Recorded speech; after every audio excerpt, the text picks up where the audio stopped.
Hey, how y'all doing? Yep, it's me, Rafe again. Today I'm here to talk to you about a unique feature, one of the more unique features of Rutherford County, where I live, Cedar Glades.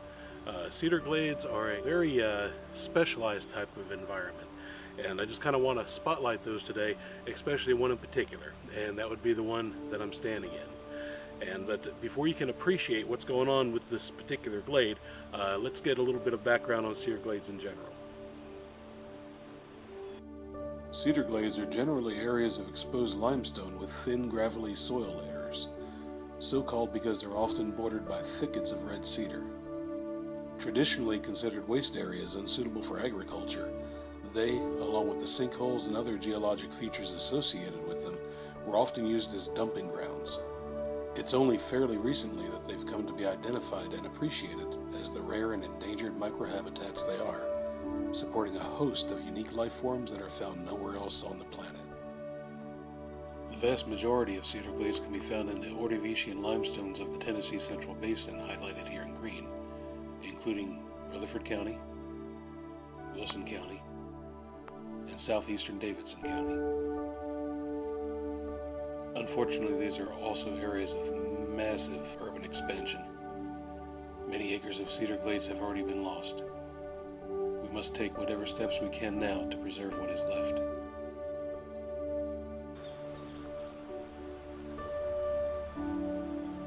In the summer, the glade zone can have a temperature of almost 30 degrees higher than the surrounding woodland zones.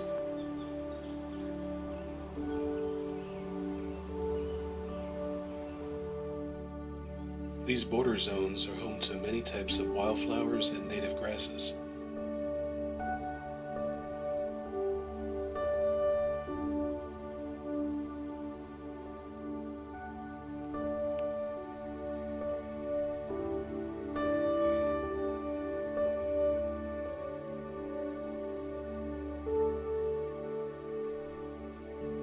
Large expanses of native grasses are called prairies. These prairies very often adjoin cedar glades. Collectively, they've been called barrens, although they look anything but.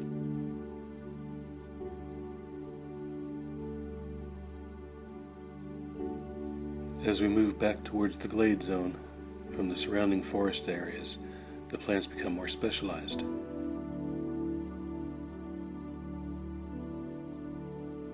They are better adapted to the dry environment. The prickly pear cactus has something in common with the beautiful limestone fameflower. Both are residents of the cedar glade proper, and both store water in thick succulent leaves for times of drought.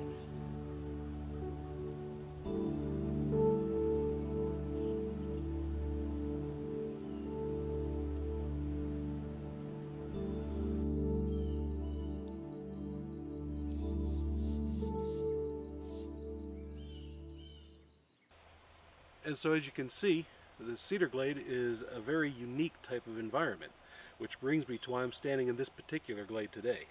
This particular glade I like to call the Forgotten Glade. It's not the largest cedar glade in the world, but it's fast being encroached upon. In fact, so fast that all I need to do is step aside for you to see the damage being done.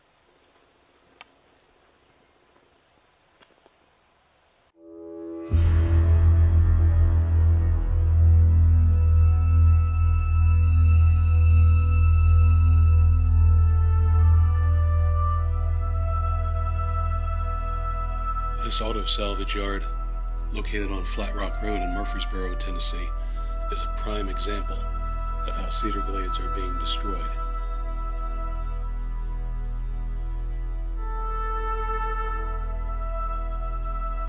These aerial shots taken in 2006 show the glade as it was, and then in 2012, the destruction becomes obvious. Today, the rusting remains of old cars replace what used to be a once beautiful glade.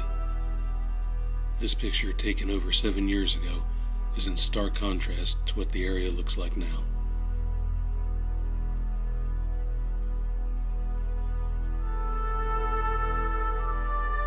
And the threat is not only to the glades at the surface.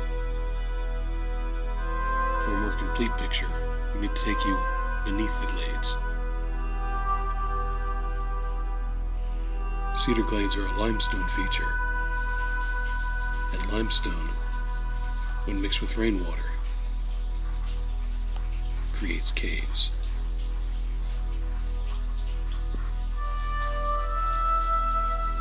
Beneath the glade,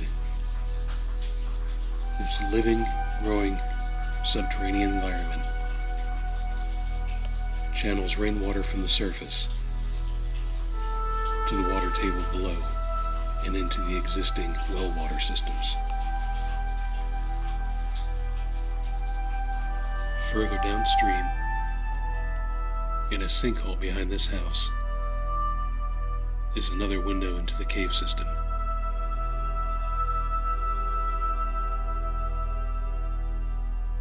This small triangular hole gives us access to an even larger portion of the cave passage.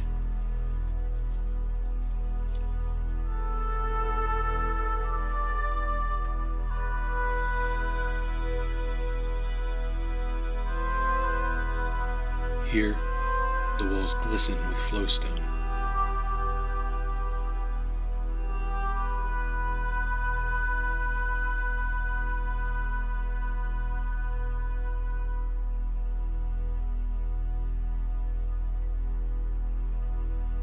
And a beautiful dripstone grotto can be seen. Behind it, a passage can be seen to continue to the northwest.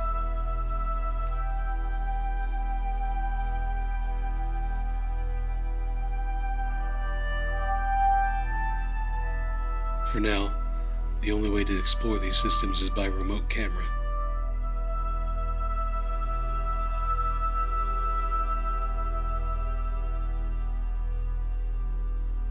The entrances are too small to allow for human passage.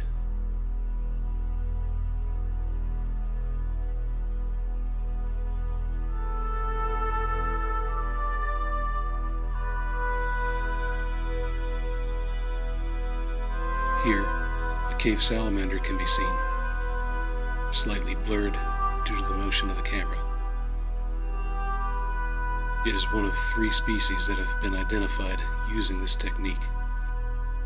And who knows what other life forms might exist in this unexplored system.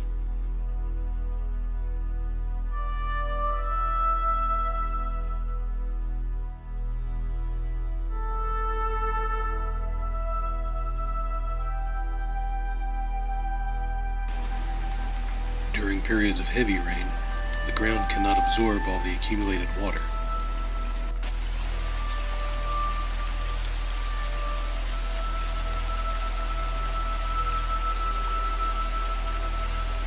Thousands of gallons of untreated and untested water are channeled directly from the auto salvage area into the local sinkholes and underlying cave system.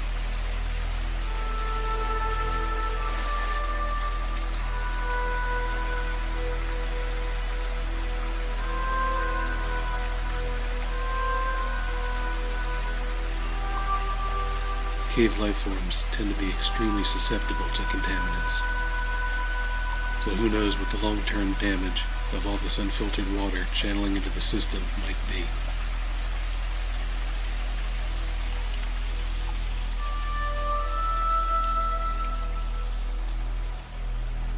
Since the water is yet to be tested for contaminants, we don't know what might be getting into the local cave systems and existing well water supplies that people still utilize to this day. So you put it all together and you have one really unique environment that really needs to be preserved. My friend over there agrees with me. So anyway, I'd like you to take some time to think about everything that you've seen and heard today and realize the significance that the Cedar Glades hold for everybody in Rutherford County and the surrounding counties where some of them still occur. Anyway, this is Rafe, and I'm a friend of the Forgotten Glade.